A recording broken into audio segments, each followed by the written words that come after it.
Hi there, Good Word fam. It's Tisha Lewis, and we are on the campus of Bowie State University with none other than the Al Reynolds. Yes, go Bulldogs. Yeah, you know, it's nice to be here. This is a beautiful MLK Communication Center. It's a brand new building. It is state of the art. It's absolutely gorgeous. That's right. Anybody in the DMV or not in the DMV that wants to study communications, I highly recommend it. Everything in here, as you can see, is brand new.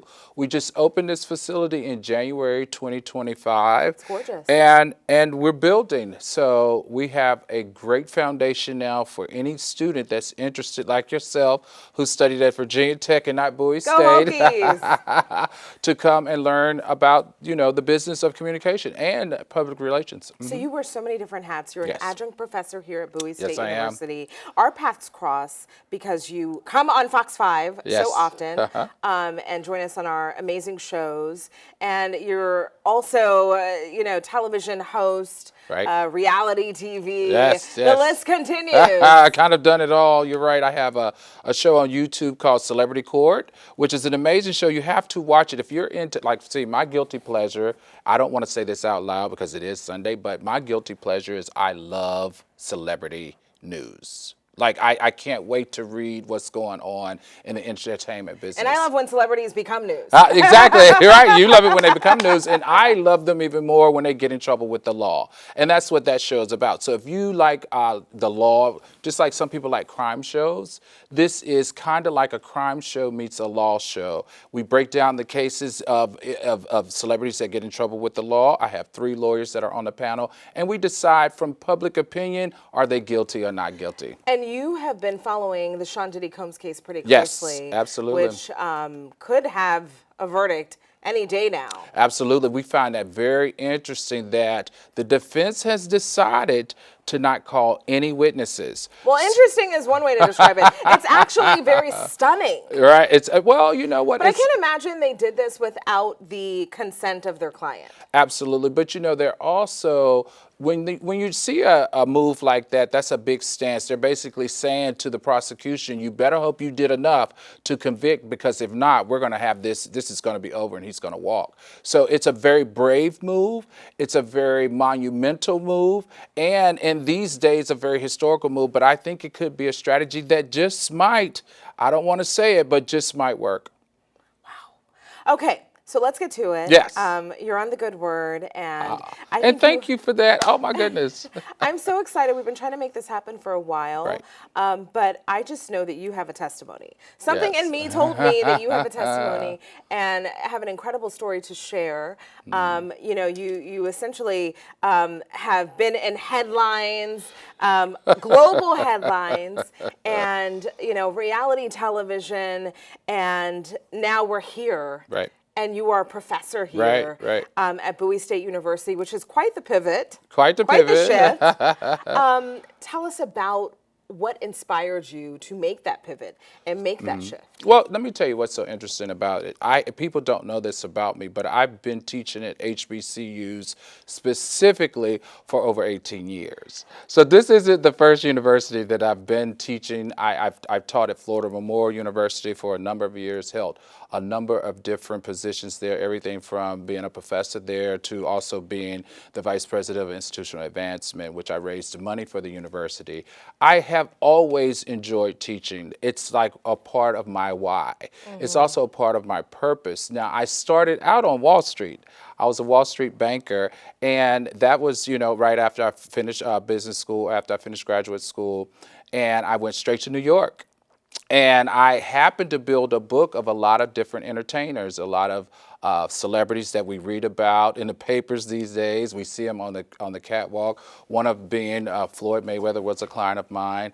Little Bow Wow was a client of mine. Stephen Klein, who's a fashion photographer, was a client of mine. John McEnroe was a client of mine. And I sat on the team that also did some work for Bob Johnson, who, as you know, built his empire right here in the DMV.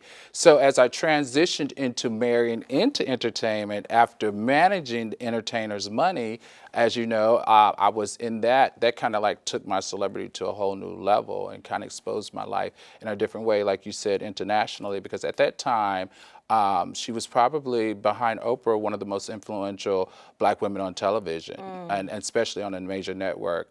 Of course, that came with a whole host of trauma. I enjoyed the marriage. It taught me a lot. But as I transitioned out of finance and out of investment banking into education, that's where I found my main purpose in life. And I would say that that transition, if I'm honest, saved my life. You know, that coupled, because all the stuff that you go through, just being in the public eye and then divorcing out of the public eye, it was pretty traumatic. It was pretty traumatic. Do you miss that spotlight? Well, see, the thing is, I didn't think that I was in the spotlight. You didn't realize. Right. Well, what I realized at the time, listen, I was a banker. I didn't follow a lot of entertainment-based stuff like following The View or following all these different shows. So I always felt like I was light adjacent. So I was there to support my significant other. I didn't feel like I was a part of the light, meaning that people were there to see me. You know what I mean? If that makes any sense. I was there to support her. And just by being there to support her, of course, I became a part of the light. What is the most satisfying part of teaching for you? Because now you're in a position where you can pour in. Yes. I mean, I think you just hit it on the head. And I have to say, I want to thank Bowie State University, for the opportunity to even allow us to do this here. But also, just in the 2024-2025 year, I was named Outstanding Adjunct Professor of the Year, which I'm very proud of. Thank you. Thank you so much. I think the question to you was, what do I get out of it, or what's most satisfying? What's most satisfying? To me, the most satisfying thing is taking everything that I've learned from all the major companies that I worked, for, and I worked at SiriusXM, I worked at Grant Clothing Line, I worked at Merrill Lynch, and being able to take all of that I've learned and pour it into these young minds as they start to build their arsenal of their skill sets that they're going to use when they choose their careers. I think also all the mistakes that you make, right? All the mistakes you can make, and you can bring that vulnerability into the classroom and help build confidence in these young, great minds. These are future leaders. These are our future CEOs. These are our future surgeons. These are our future doctors. These are our future teachers. These are our future nurses. So it's imperative. These are also our future mechanics. These are our future just very, layman people.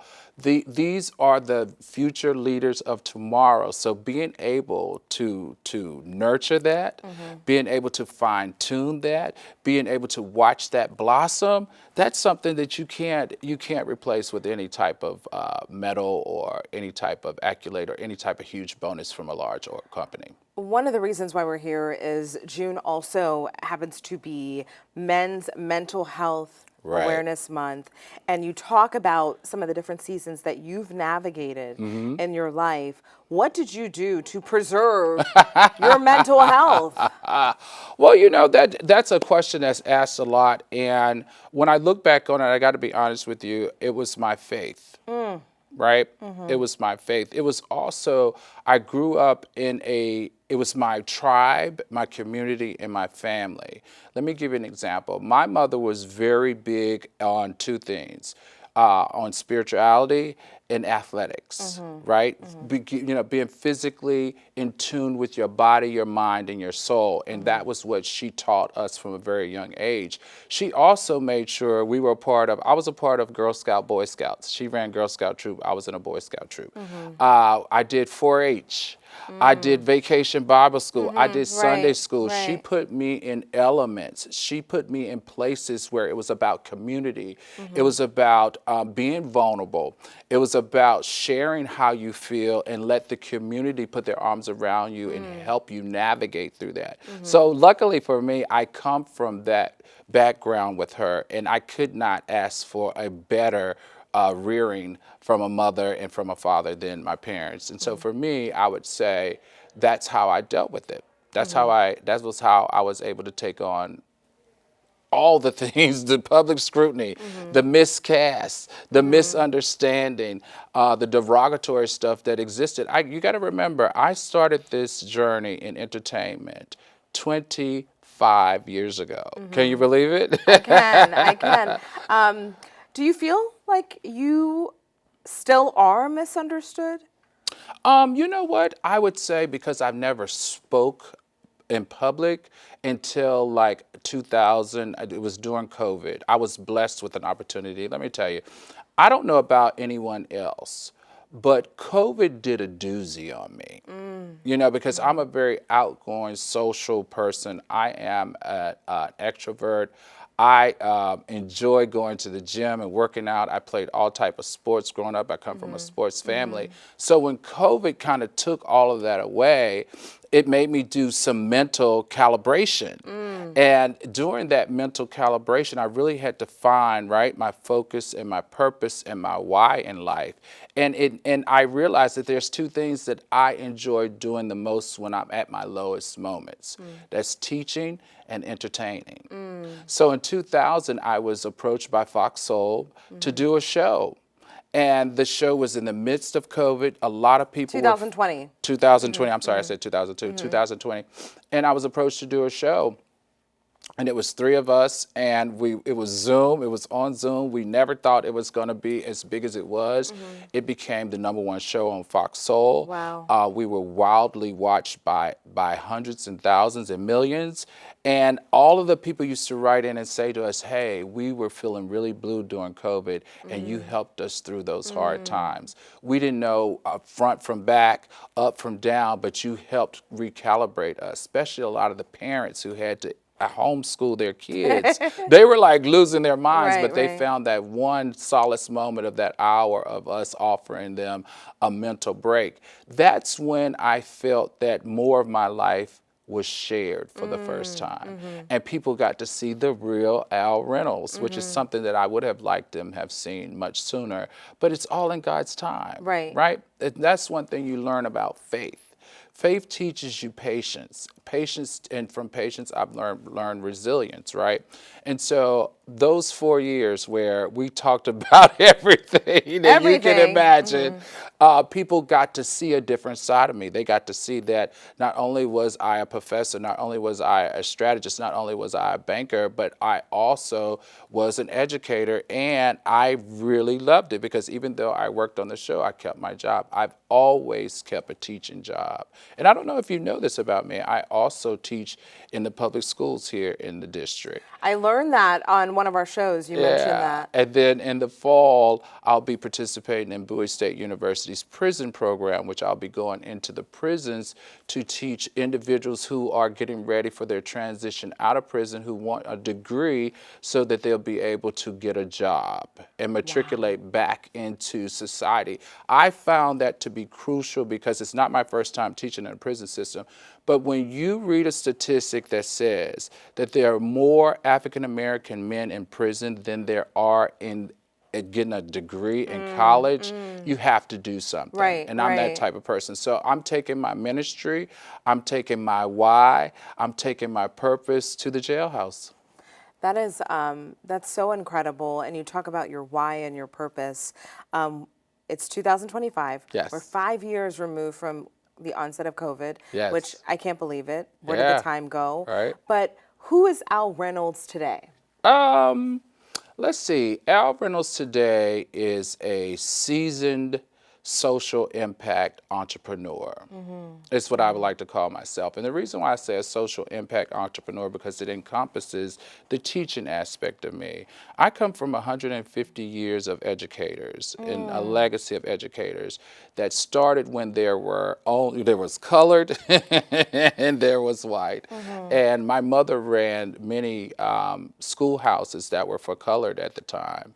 And just over the years, my family legacy is education. So for me, the real Al Reynolds now is an educator.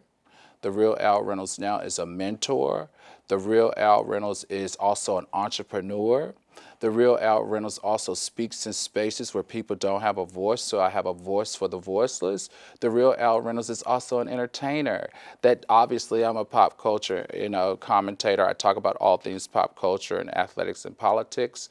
The real Al Reynolds is someone that gives the voiceless a voice, and it's a combination of all of those. But if I had to narrow it down to two of who Al is an educator and Al is an entertainer. I use television as entertaining, and I use classrooms, whether it's at a university, at a prison, or at a public school, to educate. What does faith look like for you? Oh my goodness. Is this a setup? No. I'm just asking the questions that people want to know. No, yeah. Faith to me has so many different meanings. Faith to me is resilience. Faith to me is, what is faith to me? This is a good question. I think I view faith to me is a compass, right? That when things are going left and right, it keeps me on track, right? And I don't know if people are very spiritual, what their spiritual belief here, if you believe in a higher being, but I do. I am a Christian, and I'm a very proud and vocal Christian. If you watch the show that I was on, I speak very loud in that space. Faith to me is I go to this one Proverbs, go to the book of Proverbs 3:5-6, trust in the Lord with all thy heart and lean not unto thy own understanding. That is, in all your ways acknowledge him, and he will direct your path. Yes. That is the core of faith for me, because I've been in situations where I didn't know up from down, and I didn't know right from left, but I knew if I could just hold on to faith and understand that will guide me through whatever it is. It guides you through good times, bad times, mediocre times. It guides you through depression. It guides you through fear. It guides you through so much. So for me, I use faith as my compass. It's my refuge. It's my food for my heart and my soul and my mental being. And it's community. Faith is community for me, because you can find great people, a great community, if you lead with faith. A faith-based community has always been a part of my life. In every struggle, in every triumph, faith has been right there through both. What would be your message to people who are watching this who maybe are navigating uncertainty? We are in what so many people are describing as uncertain times. The climate, even economically, for a lot of people is uncertain. How do you reflect on maybe a dark season that you were in and how you lifted yourself up and out through the grace of God? And how and what would be the message to folks who find themselves in similar seasons? I would say the biggest message that I have would be that faith outlasts pain. I love to hear that. Okay? So whatever pain, whatever confusion, whatever negative cloud or light that you're experiencing, understand that faith would outlast that. That's only temporary. Faith lasts forever, and faith can bring you through it. You just got to have it, right? You have to speak to it. You have to invite it into your life. You have to also teach yourself how to have faith. And all of that other stuff you will work through. Right? You can work through setbacks. You can work through unemployment. You can work through incarceration. You can work through being let go from a job. You can work through your children having issues and problems. You can work through your marriage with faith. There's so many things that you can work through and overcome if you just have faith and stay focused on what faith means to you. That's incredible. And an incredible message. Faith outlasts pain. Yes, it does. You say that you no longer feel misunderstood. Well, I feel like there's still a piece of the population that needs to get to know me, but it feels great to finally be heard, if that makes sense. There are still people that I meet and they're like, oh, you used to be married to that lady. And then there are other situations where people have allowed me to grow past that. And now they know me for Al Reynolds. Have you talked to that lady?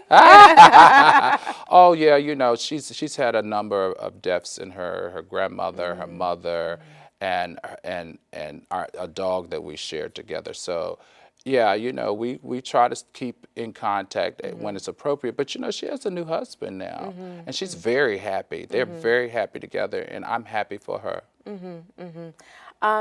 What is this chapter that you're currently in, this season that you're currently in? What does it feel like? What does it look like? Is this where you envisioned yourself being? Well, you know, one thing I will always say, you will never get me out of the classroom. All right, it's just who I am. It's my DNA. I told you I have a 150-year legacy in my family in education. People ask me all the time, why are you at these elementary schools in the district? Because I love teaching. I have to know what these young minds need. They have to be watered. I need to know what's going on with the youth. The same way that I have to be on a college campus always, because I need to know what these college students are feeling, what they are thinking. They really keep you in trend and update to what's going on. Like I knew before an economist told us that this young group does not work 12 hours a day. No, not at all. They do not work 12 hours a day. They are entrepreneurs coming out. Right. So, you know, and then the prisons are places that we have got to pay a little bit more attention to, the reform, because the reform is necessary. You can't put that many people in prison and not have some type of transition program when they get out, because it's easier to be bad than it is to change to be better. So for me, and I probably got lost in the question, but you were saying, what is this new chapter for me? The new chapter for me is one of abundance, okay?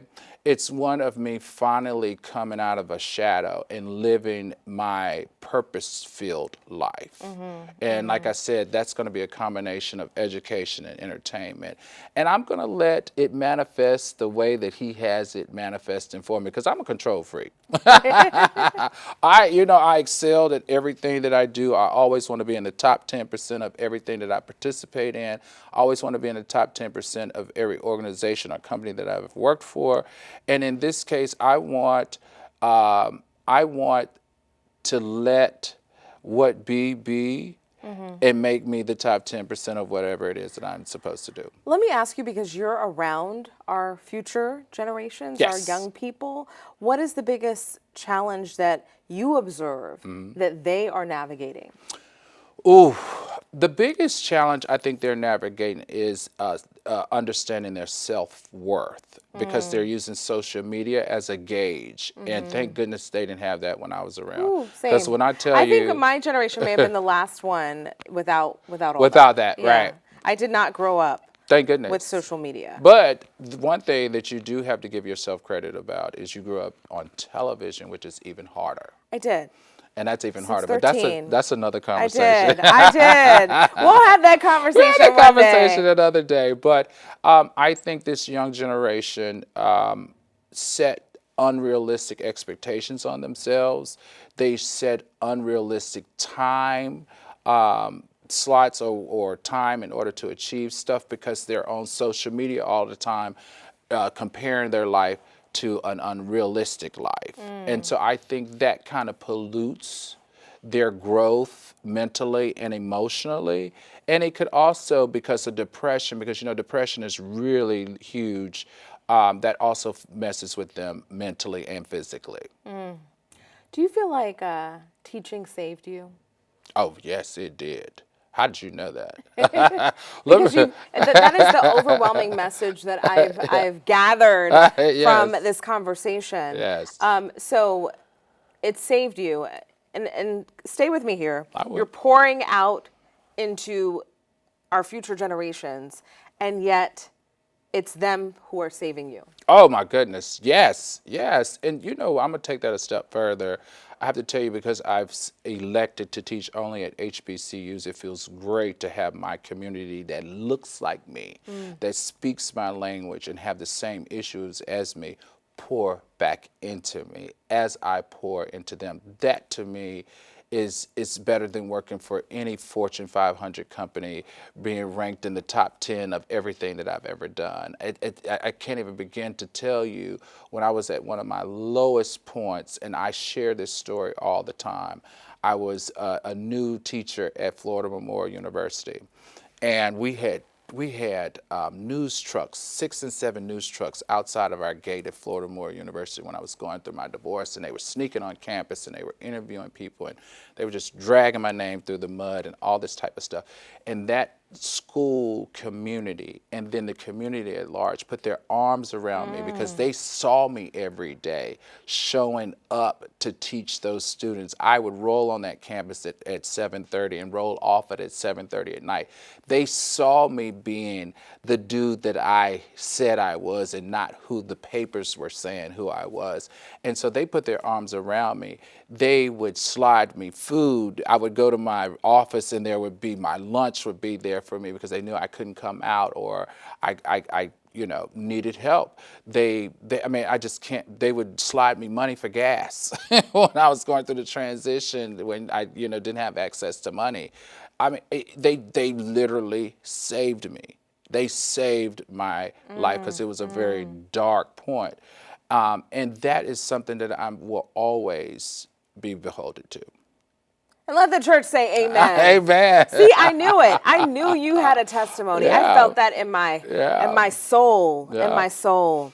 Al Reynolds, everyone that comes on The Good Word, we always ask them, and I feel like you drop so many gems and nuggets and good words. However, we always ask, what would you say is the good word that we can hold on to near and dear to our hearts until the next episode? The good word that you can hold on to is, I